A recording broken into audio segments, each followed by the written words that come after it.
Finally एक ऐसी AI chatbot आ चुकी है जो कई मामलों में चैट जीपीटी को टक्कर दे रही है। 20 जनवरी 2025 को डीपसीक ने लॉन्च किया अपना R1 मॉडल का iOS एंड एंड्रॉइड ऐप। महज एक सप्ताह के अंदर 27 जनवरी 2025 तक यह ऐप यूएस में iOS पर चैट जीपीटी को पीछे छोड़कर सबसे ज्यादा डाउनलोड की गई फ्री ऐप में शामिल हो गया है। इससे एनवीडिया, जो कि लैपटॉप के पार्ट्स बनाने वाली एक पॉपुलर कंपनी है, के शेयर में 18% की गिरावट आ गई। यह लॉस इतना बड़ा है कि यह आज इतिहास का एक दिन में होने वाला किसी भी कंपनी का सबसे बड़ा लॉस है। जहां चैट जीपीटी के 4o और O1 मॉडल को 2023 में बनाने में $100 मिलियन लगे थे, वहीं डीप सीक के लेटेस्ट R1 वर्जन को बनाने में केवल $6 मिलियन की लागत आई है। अमेरिका के द्वारा चाइना एवं कई देशों पर लगाए गए प्रतिबंधों के बाद भी इतनी कम लागत में बना डीप सीक मैथमेटिक्स, कैलकुलेशन जैसे कई मामलों में चैट जीपीटी से आगे है। लियांग वैनफेंग, जो कि कंपनी के सीईओ है, डीप सीक को बनाने का श्रेय इसी को जाता है। लियांग वैनफेंग, जो डीप लर्निंग मॉडल का उपयोग स्टॉक मार्केटिंग के लिए किया करते थे, फरवरी 2016 में हाईफायर नाम के फंड की स्थापना की,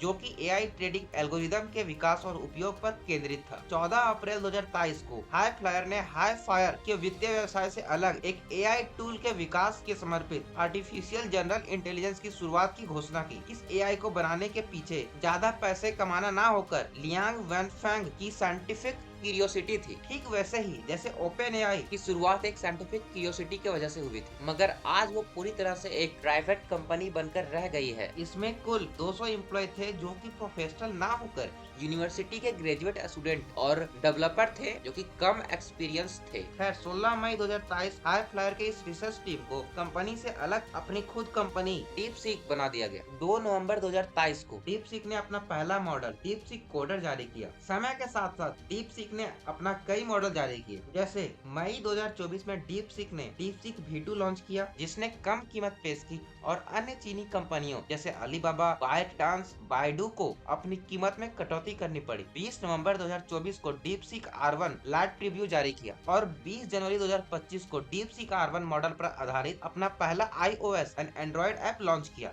अभी हमने इसी ऐप की बात की थी, जिसने महज 7 दिन के अंदर यूएस में iOS पर चैट जीपीटी को पीछे छोड़कर सबसे ज्यादा डाउनलोड किए गए फ्री ऐप में शामिल हो गया। क्योंकि ये एक चाइनीज कंपनी है, तो चाइना से रिलेटेड सभी सेंसिटिव मुद्दों पर बात नहीं करता, जैसे ताइवान की राजनीतिक स्थिति, चाइनीज सरकार की बुराइयों के बारे में पर कोई जवाब नहीं देता। साथ ही चाइना का नाम सुनते ही हमें इतना तो समझ ही जाना चाहिए था कि यूजर का डाटा चुराने में ये बिल्कुल भी पीछे नहीं रहते। इसलिए फरवरी 2024 में ऑस्ट्रेलिया ने सभी सरकारी उपकरणों पर डीप सीक के उपयोग पर प्रतिबंध लगा दिया। इन सब के बावजूद डीप सीक R1 मॉडल अन्य सभी लार्ज लैंग्वेज मॉडल जैसे ओपन एआई का GPT-4 और 01 की अपेक्षा में कई गुना कम लागत पर बना एक ओपन सोर्स एआई बोट है, जिसका कोड आप अपने सिस्टम पर डाउनलोड करके भी यूज कर सकते हैं तथा कोड में चेंजेस भी कर सकते हैं। और रही बात डाटा चुराने की, ओपन एआई ने खुद अपने जीपीटी को ट्रेन करने के लिए इंटरनेट के डाटा का इस्तेमाल किया और ये आज भी यूजर्स के डाटा को अपने जीपीटी को ट्रेन करने के लिए यूज करते हैं। आज चाहे आप कोई भी प्लेटफॉर्म यूज कर लो, आपका डाटा सिक्योर रहने के चांसेस बहुत कम। खैर यहाँ हमें सीख लेने की जरूरत है कि बजट कम होने के बावजूद चाइना की तरह इंडिया भी अपना एआई बना सकता है। हमारे इंजीनियर भी किसी से कम नहीं है। आपको क्या लगता है, इंडिया कब तक अपना एआई बना पाएगा? कमेंट में जरूर बताइएगा। इस वीडियो में इतना ही, मिलते हैं नेक्स्ट वीडियो में।